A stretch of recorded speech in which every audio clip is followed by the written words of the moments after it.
가면의 균열이 시작됐습니다. 완벽해 보였던 황기찬의 이중생활, 그리고 강재인을 향한 강세리의 집착적인 욕망이 서서히 그 민낯을 드러내기 시작했습니다. 은호 유괴 사건의 배후에는 생각지도 못한 시댁의 비열한 악행이 숨겨져 있었고, 이중계약서 문제로 도민준 상무는 회사를 떠나야 했습니다. 강규철은 자신의 은퇴를 준비하며 회사의 미래를 고민하고 있었습니다. 그러나 아직 자신의 가장 믿었던 사위가 몰래 회사를 집어삼키려 한다는 사실을 알지 못했습니다. 그리고 이제 강재인, 강세리, 황기찬 세 사람이 한자리에 모이게 되었습니다. 과연 이 만남은 어떤 폭풍을 몰고 올 것인가? 누구도 예상치 못한 진실이 드러나기 시작했습니다. 그럼 지난 회차 줄거리를 알아보고 이어질 6화의 스토리를 예상해 보겠습니다. 3화에서는 노숙자가 최자영에게 은호를 보고 위해서 집에 찾아온다고 전화를 하면서 시작되었습니다. 최자영은 모레 저녁에 집에서 같이 식사하자고 약속을 하고 전화를 끊습니다. 강규철 회장은 사위 황기찬에게 아들 강승우를 부탁했지만 이는 본 모습을 알지 못한 위험한 선택이었습니다. 겉으로는 충실한 사위이지만 내면에는 회사를 차지하려는 야망을 품은 기찬은 재인 몰래 친구 강세리와 불륜 관계를 맺고 있었습니다. 재인은 고교 친구들과 만남에서 세리의 귀국 소식을 듣고 부부 동반 모임을 제안했습니다. 흥미롭게도 세리의 개명 전 이름도 강재인이어서 학창 시절 두 사람은 강재인의 이와 비로 불렸습니다. 세리는 친구들에게 남편과 잘 지낸다고 거짓말했지만 실제로는 기찬과의 불륜 관계를 이어가고 있었습니다. 기찬은 노트북에 누군가 접근하여 이중계약서 파일을 열었다는 사실을 발견하고 불안해했습니다. 승우를 추궁했지만 실제로는 김도혜 대리가 문서를 보고 회사에 불이익을 주는 내용임을 알게 되었습니다. 경제적으로 궁지에 몰린 황기만은 동생 기찬에게 도움을 청했으나 거절당했습니다. 병원에서 김도윤을 마주친 기만은 급히 자리를 피했는데 이는 은호 유괴와 관련이 있음을 암시했습니다. 유괴범 검거 소식에 기만은 경찰서에 가서 용의자들이 진범이 아니라고 주장했지만 도윤의 확신에 찬 진술로 결국 범인을 붙잡을 수 있었습니다. 노숙자는 아들 기만의 휴대폰에서 협박 메시지를 발견하고 충격적이게도 기만이 돈 문제로 은호 유괴에 가담했다는 사실을 알게 되었습니다. 그녀는 이 비밀을 숨기려 했지만 만취한 기만이 은호 귀환 축하 자리에 들이닥쳐 모두를 당황시켰습니다. 사화는 만취한 황기만이 저녁 식사를 하는 사돈댁에서 진상을 부리면서 시작되었습니다. 노숙자는 기만이 자신이 은호를 유괴했다고 자백하려 하자 급히 그의 입을 막았습니다. 하지만 동생 황기찬에게 말하는 것까지는 막지 못했습니다. 기만의 취중 진담을 들은 기찬은 황당해했습니다. 그는 화를 내며 차라리 인연을 끊고 살겠다고 말했고 숙자가 이 사실을 알고도 은폐했다는 것을 알고 더욱 분노했습니다. 숙자는 용서해달라며 애원했습니다. 재인은 기찬에게 세리와 만났던 이야기를 꺼냈고 이에 기찬은 순간 당황했습니다. 그는 자신의 아내와 불륜 상대가 친구라는 사실에 놀랐습니다. 재인의 엄마 최자영은 딸에게 그룹을 물려받는 것이 어떻겠냐며 의중을 내비쳤지만 재인은 관심이 없다며 거절했습니다. 이 대화를 엿들은 기찬은 자신이 그룹을 물려받는데 재인이 방해가 될까 경계했습니다. 김도희는 여전히 마음에 걸렸던 이중 계약서를 직접 확인해보기로 결심했습니다. 한편 기찬은 도희가 이중 계약서를 눈치챘다는 사실을 알게 되었습니다. 재인은 우연히 도로에서 위험에 처한 정윤희를 도와주었고 윤희는 감사의 표시로 자신의 치킨집 명함을 건넸습니다. 재인은 고모 강미란에게 자신의 자리에 강세리를 추천해 주었습니다. 카페에서 우연히 마주친 신우이 황나라의 입방정으로 재인은 기만이 은호 유괴에 연루되었다는 충격적인 사실을 알게 되었습니다. 즉시 사실을 확인하러 간 재인에게 숙자는 마치 처음 들은 이야기처럼 행동하며 무릎을 꿇고 용서를 구했습니다. 소식을 듣고 달려온 기찬은 재인에게 화를 내며 상황을 감추려 했습니다. 5화는 황기찬은 강재인이 자신의 가족을 만만하게 생각한다며 분노하면서 시작되었습니다. 그는 형 황기만에 대한 말도 안 되는 오해를 했다며 성질을 부렸습니다. 노숙자도 둘째, 며느리가 집안을 우습게 본다며 실신하는 연기를 했습니다. 도유경은 제인에게 확인도 없이 의심한다며 비난했지만 사실 그녀는 시어머니와 남편의 과장된 반응에서 남편의 범행을 눈치챘습니다. 유경이 김한을 추궁하자 그는 돈 때문에 그랬다고 실토했습니다. 그러나 곧 유경과 김도윤의 관계를 의심하며 괜한 트집을 잡기 시작했습니다. 기차는 제인이 직접 유괴범들을 만나 김한의 오해를 풀게 했지만 사실 기차는 이미 범인들이 입을 열지 못하도록 조치를 취해둔 상태였습니다. 강세리는 약속을 자주 어기는 기찬 때문에 점점 인내심이 바닥나고 있었습니다. 그녀는 더 이상 그림자로 사는 것을 참을 수 없다며 불만을 표했습니다.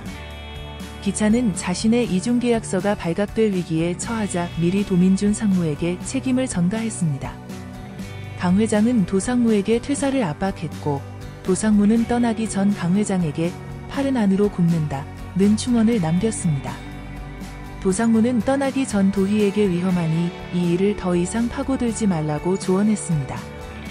대신 후계자인 강승우를 제대로 키워 진실을 밝힐 기회를 만들라고 했습니다.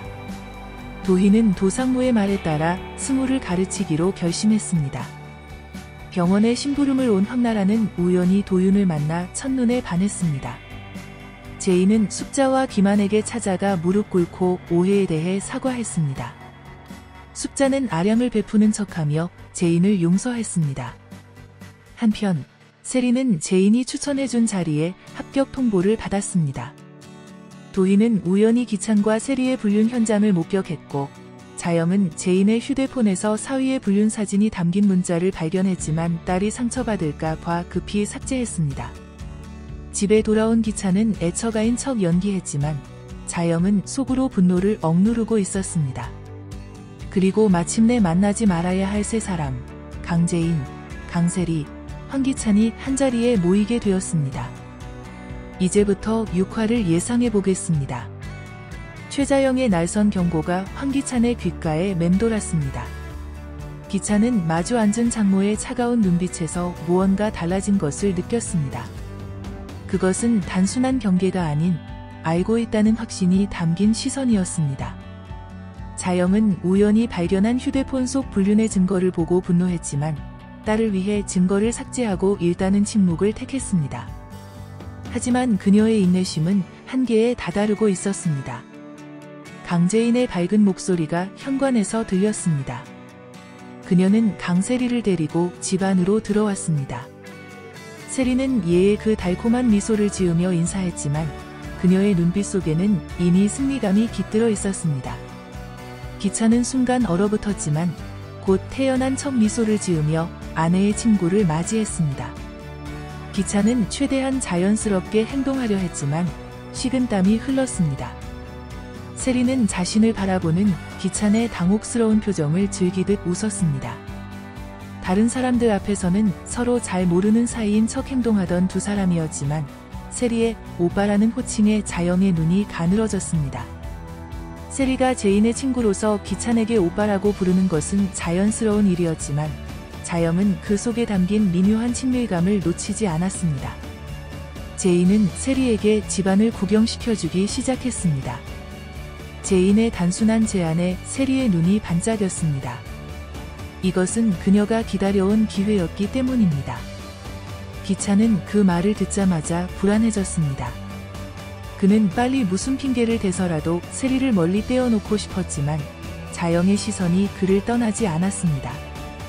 침실에 들어간 제인과 세리, 세리는 마치 자기 집인 양침대에 털썩 누웠습니다. 제인은 친구의 행동을 단순한 장난으로 여기며 웃었지만 세리의 말에는 뼈가 있었습니다. 그 순간 기찬이 침실 문을 열고 들어섰고 침대에 누워있는 세리를 보고 놀라며 외쳤습니다. 제인은 기찬의 과한 반응에 의아해했습니다. 세리는 느긋하게 일어나며 미소를 지었습니다. 그리고는 곧바로 침실을 나섰습니다. 기찬은 당황한 기색을 감추지 못하며 억지 웃음을 지었습니다. 세리가 집 구경을 마치고 얼마 지나지 않아 그녀는 갑작스럽게 돌아가야 한다며 자리를 떴습니다. 제인은 아쉬워하며 그녀를 배웅했지만 기찬은 안도의 한숨을 내쉬었습니다. 저녁 식사 자리, 자영과 기찬, 재인이 함께 앉았습니다. 자영은 겉으로는 미소를 지었지만 내면에서는 분노가 끓어올랐습니다. 그녀는 사위의 얼굴을 살피며 이전과는 다른 시선으로 바라보았습니다. 식사가 끝난 후 기찬은 마침 걸려온 전화를 핑계로 잠시 자리를 비웠습니다. 그는 급히 세리에게 문자를 보냈습니다. 하지만 세리는 읽고도 답장을 보내지 않았습니다. 한편 회사에서는 강규철 회장이 미란과 기찬을 불러 중요한 회의를 하고 있었습니다.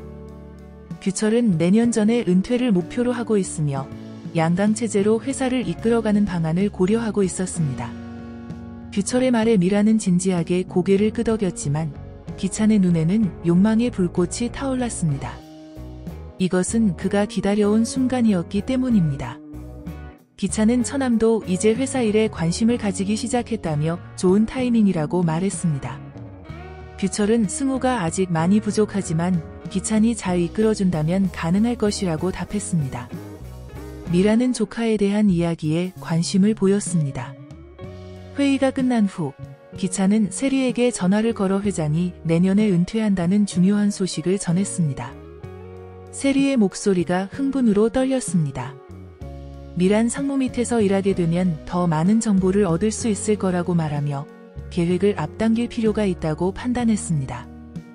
한편 재인의 집에서는 자영이 기찬을 불러 단둘이 대화를 나누고 있었습니다. 자영은 딸을 불행하게 만드는 사람은 절대 가만두지 않겠다고 경고했습니다. 기찬은 애써 태연한 척 웃었지만 자영의 눈빛은 이미 모든 것을 알고 있다는 메시지를 담고 있었습니다. 한편 병원에서는 황나라가 또다시 도윤을 찾아왔습니다. 도윤은 외과 의사에게 두통을 보여주는 것이 맞지 않다고 조언했지만 나라는 물러서지 않았습니다. 그때 도희가 딸 보람이를 데리고 병원을 찾아왔고 도윤은 급히 조카에게 다가갔습니다. 다음 날 아침 회사에서는 규철이 이중계약서의 진실을 파헤치기 위해 외부 감사를 불러들이기로 결정했습니다. 미라는 이 결정을 지지했고 도희에게도 협조를 요청했습니다. 기찬은 이 소식을 듣고 당황했지만 겉으로는 태연한 척했습니다. 저녁 재인이 집에 돌아왔을 때 기찬은 이미 기다리고 있었습니다. 그는 재인에게 윤희 아주머니의 치킨집에 갔었느냐고 물었고 재인은 솔직하게 대답하며 김도윤 선생님도 만났다고 말했습니다. 기찬의 표정이 굳어졌지만 곧 내일 중요한 이야기가 있으니 같이 저녁을 먹자고 제안했습니다. 마지막 장면, 기찬이 재인과의 저녁 식사 자리에서 입을 열려는 순간 그의 전화가 울립니다. 화면에는 세리라는 이름이 떠 있고 재인이 그것을 보게 됩니다. 재인이 의아해하며 질문하자 기찬은 당황하여 전화를 받지 않습니다. 그러나 전화는 계속해서 울리고 재인의 의심은 점점 커져갑니다. 기찬이 마침내 전화를 받으려는 순간 세리의 목소리가 스피커를 통해 흘러나옵니다. 재인의 얼굴이 창백해지고 기찬은 당혹감에 휩싸입니다. 그리고 그 순간 최자영이 식당으로 들어섭니다.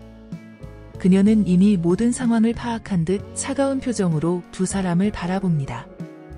6화 결말은 주요 갈등의 불씨들이 본격적으로 불타오르기 직전의 긴장감을 안긴 회차였습니다. 강세리는 재인의 집안 깊숙이 침투하며 심리적 압박을 가중시키고 있고 기찬은 회사 내 입지와 세리 사이에서 줄타기를 하며 이중적인 모습을 강화하고 있습니다. 김도희와 미란이 기찬의 비리를 눈치채며 내부 고발의 가능성이 커지고 있고 자영은 딸을 지키기 위한 경계심을 점점 강화해가고 있습니다. 후계 구도, 이중계약서, 세리의 야망, 자영의 불신이 얽히며 가족 내부의 균열이 구체화되는 가운데 CCTV로 누군가 모든 진실을 지켜보고 있다는 암시는 앞으로 등장할 또 다른 인물 혹은 내부 폭로를 예고하며 갈등의 폭발을 암시했습니다.